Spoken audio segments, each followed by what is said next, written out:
Come, Andy.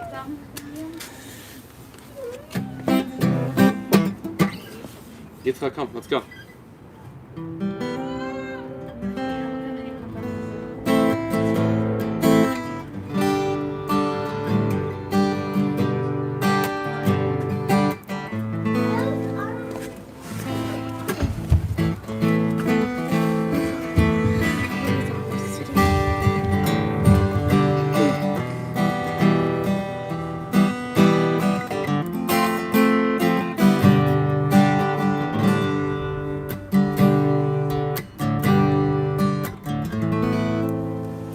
We heard, is it good?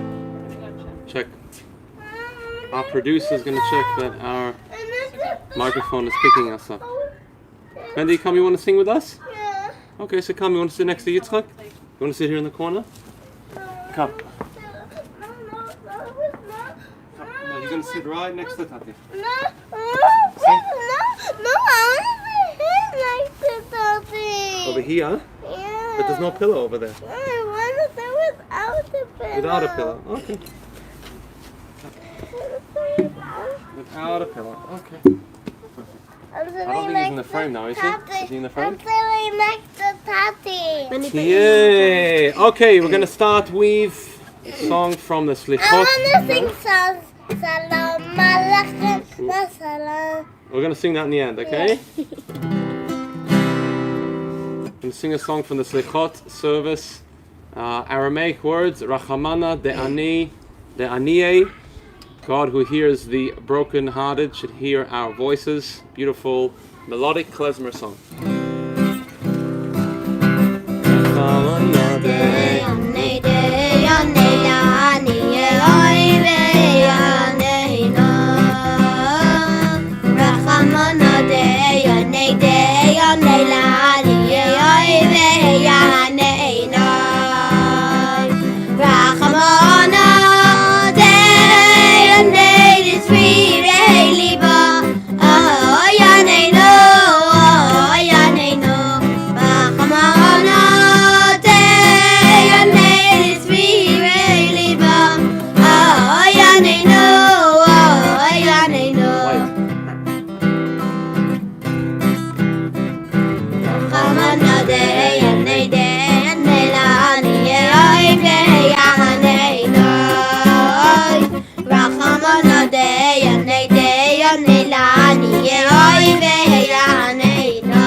Second part. Hey, Rachamana de'yanei l'svirei Rachamana de'yanei l'svirei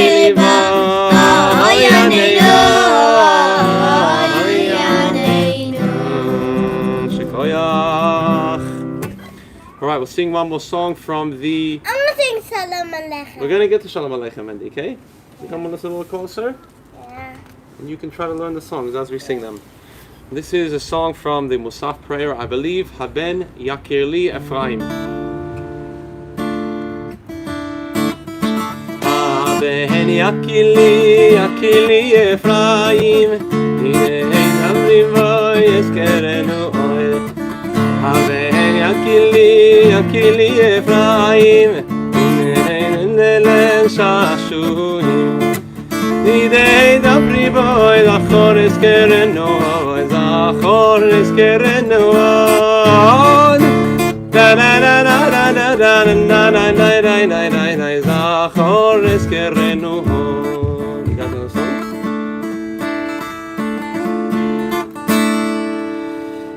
Haben Yakili Ephraim Im Yeled Shashuhim Gei Dabri Boy Midei Dabri Boy Zachor Eskerenu Oel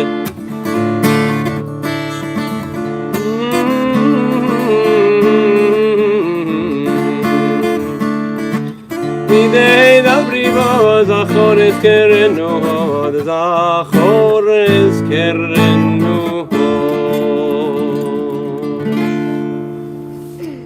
Should we sing Lecha Doidi? Lecha Doidi, Ikras Kala, Pre-Shabbat nekabela. Lecha Doidi, Ikras Kala, Pre-Shabbat nekabela. Shavor v'zachor b'diborecha rishmiyanu elam yuchad Adonai echad u'shmoyecha L'shem Multiferet.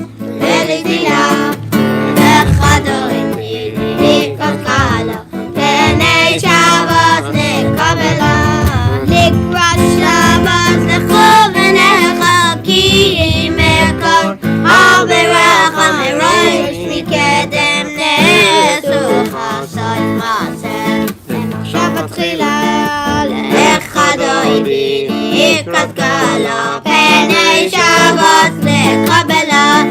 Mikdash melech melucha kum mitzeim b'tocha v'charav לשבת ויעמק הבכה והוא יחמד עלייכם lecha doidi ikras kala Pre-Shabbat nekabela Hina ari meyavrako milishi bigdei tifardecha mi'ayad v'nishai ve'eis alach mikarvael shigeyala lecha doidi ikras kala Pre-Shabbat nekabela Lois ari kiva kum miori uri shir daber kavod Adonai alayich neglal lecha doidi ikras kala Pre-Shabbat nekabela. On the words?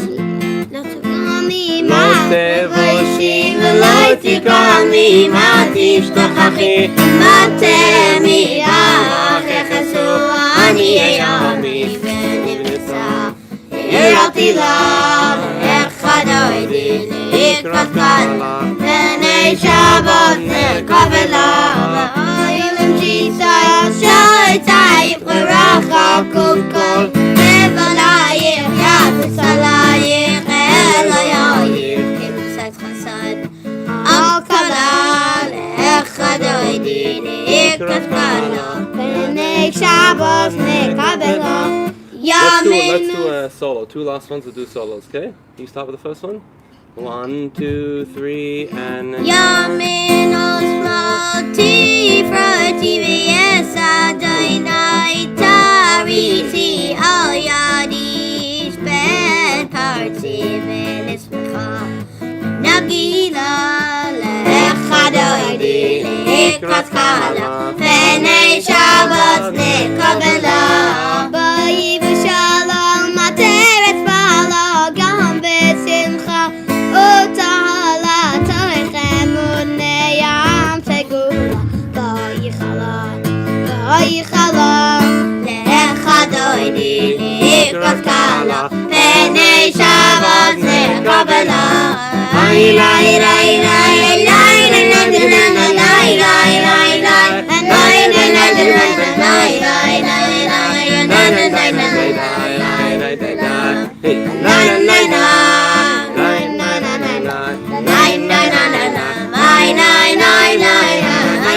Maybe you want to do the high parts? One final one for you. You know, hi, nine, nine. You ready? 1, 2, 3, and hi, nine, nine, nine, nine, nine, nine,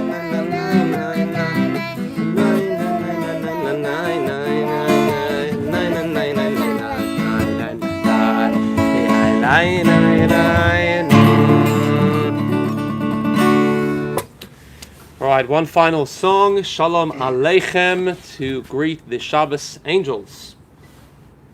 So Shalom Aleichem. Should we do your favorite tune? Yeah.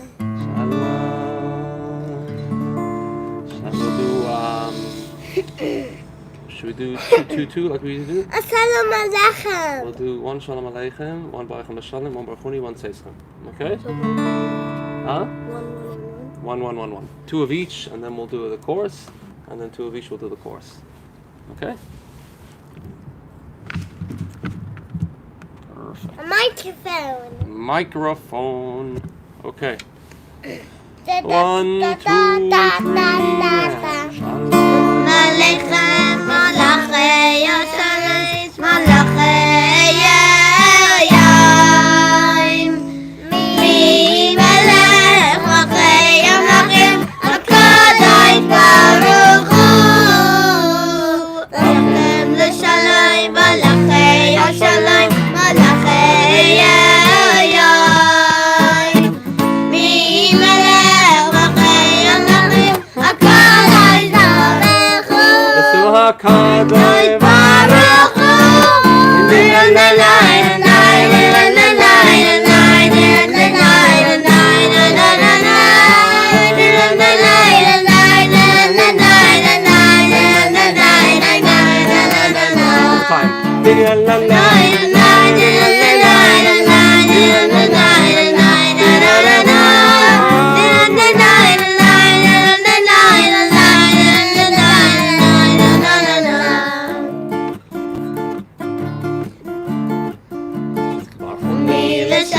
Malachei Yoshalayim, malachei Yoyim.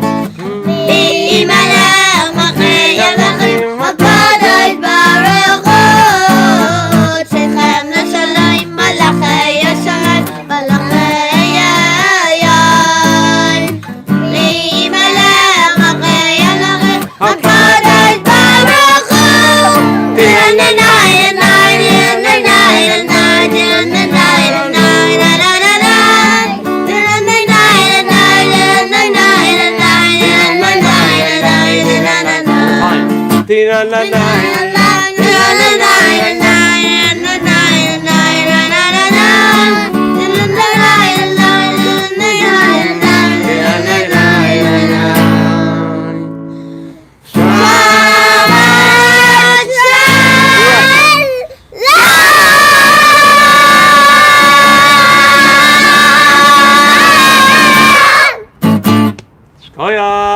Shikoyach. We're gonna now we'll sing a memorial prayer for those observing Yortzeit, and then we're gonna blow the shofar in honor of the Malka. You want to show everybody how you blow? Yeah. Okay. Just a moment, okay? Okay. So I want to wish long life to David Elian on the Yortzeit of his dear mother Sylvia, and to Helen, and to Harold Marshbaum and his family on his the passing of his cousin Helen. Hannah Bat Solomon will include her in the memorial prayer as well. Her neshama should have an aliyah, an elevation. Also to Malka Swerdlin and her family for her father's Yortzeit, Jacob Anun, and to Raymond Schrute for his father's Yortzeit, Morris Moshe ben Avraham. El mole rachamim shoichein bamero emim hamtze menuchanechoin al kanfei ashchina bima lois kedoishim oteoirim kizarakia mazirim et nishmat Sylvia bat Leah vet nishmat Chana bat Salomon vet nishmat Yaakov ben Vito vet nishmat Moshe ben Avraham שלחו לעולמם בעבור שבלי נדר יתנו צדקה בתזכורת נשמתם בגן עדן תהי מנוחתם לכן מלא רחמים יסתירם בססר כנפה לעולמים ויצרוי רחמים את נשמתם עדינה ובויהו נחלתם וינוחו בשלום על משכבם ונאמר אמן. You're going to blow first? Okay, let Tati blow and then you're going to blow. Okay. Yeah.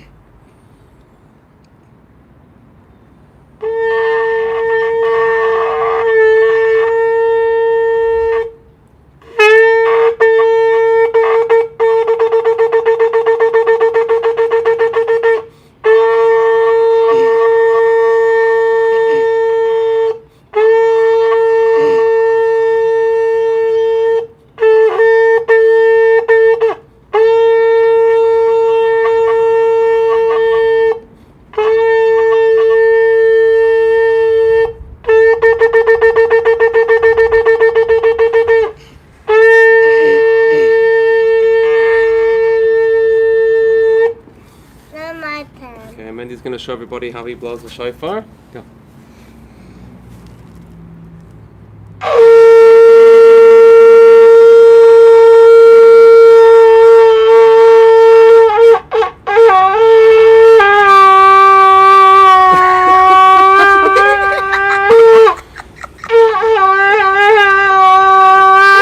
Mandy, that was amazing! How long was that? That was incredible. It was a long time. Oh, it was a long time. Very good. Okay. Tati's going to speak for a few minutes. You're going to be quiet. All right. So, share with you a quick thought for Shabbos in the spirit of the times we are in. One of the things the Torah says in this week's portion is reminding us to stay very far away from deceit and from falsehood. The Torah says that if somebody that no one should have in their homes weights that are used for a scale to measure merchandise. And if you have, for example, a scale in your home that says 1 kilo and it's only 900 grams, so the Torah says it is a prohibition keeping that in your home because somebody may accidentally or not accidentally use it in order to cheat somebody in business. On the other hand, the Talmud famously says that it is permitted to lie. There are certain circumstances or incidences where a person is permitted to lie, and even where there is a mitzvah not to say the truth. What are these situations? So the Talmud says, firstly, masechta. Somebody asks you about a certain tractate of Torah knowledge, and you don't want to boast about your own personal knowledge. You are permitted to lie and say, I don't know this subject very well. Now this, of course, is not if you're going to deprive somebody of critical knowledge, but simply you're trying to avoid boasting and showing your skills, your knowledge, so you're allowed to lie and say, I don't really know this too well. The other example the Talmud brings is, if somebody prods you or asks you about your intimacy, your intimate life, it's another example where a person is allowed to, not say the whole truth in order to avoid exposing something from your intimate life.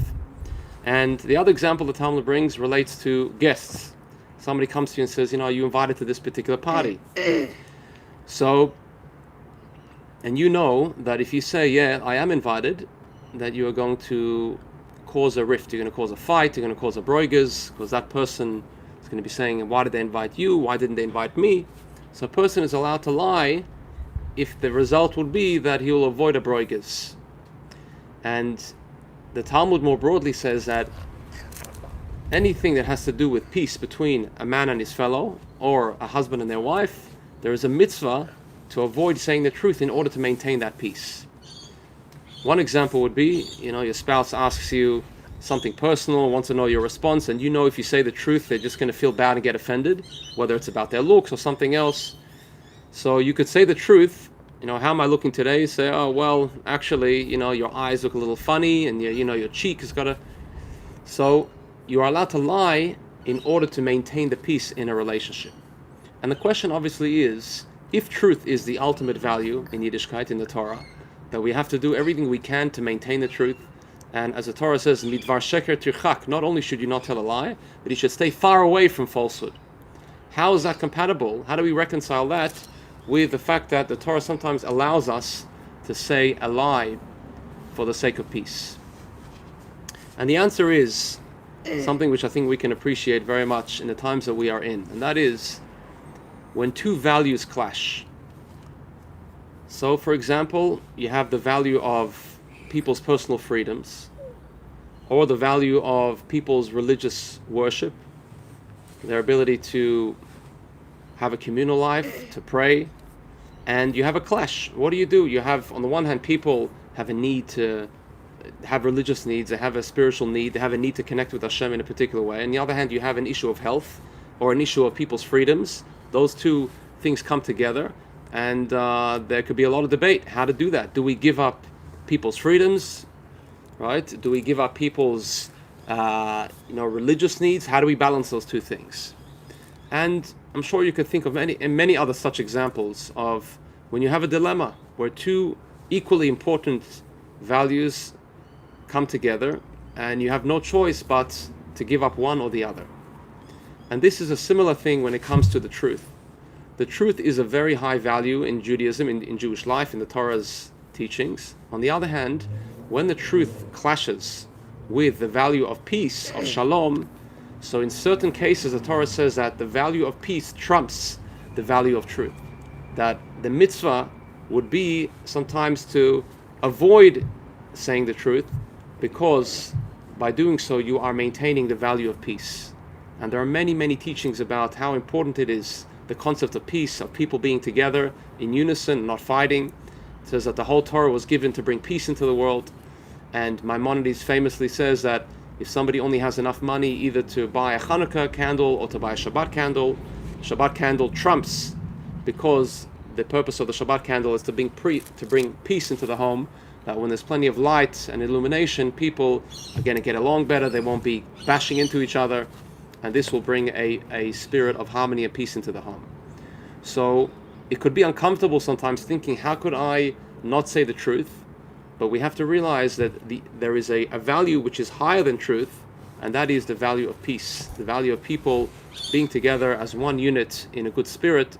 That should be our ultimate goal in life, because that is the purpose of everything that we are striving towards. And therefore, if by avoiding saying the truth, not for selfish reasons and for engaging in deceit, but purely because we have somebody else's benefit in mind, people being together, a husband and a wife, our own relationship, or a friend, then what we do is we maintain the value of peace. So I bless you all. You should have a peaceful Shabbos and be able to maintain the peace of mind. And guys, what do you want to wish everybody for Shabbos? Mandy, what do you want to wish everybody? I kept my cast off. Oh, Mandy wants to share that he took his cast off. We took Mendy's cast off today, and he's slowly learning how to walk again, right? Yeah. Very good. And when I put my shoes on, I can walk. That's right. Yeah, we need to put your shoes back on. Thank you, everybody, for joining us. Have a wonderful Shabbos. And I am a little bit worn out from my vaccination, as I'm sure many of you have been when you got your vaccination, but we're up and about again. I can walk without my shoes also. That's right. That's right, because you are such a strong and positive boy. Very proud of you. Yeah, and I can blow the Have a wonderful Shabbos, a happy Shabbos, and a peaceful Shabbos. On your lap. You can sit on my lap.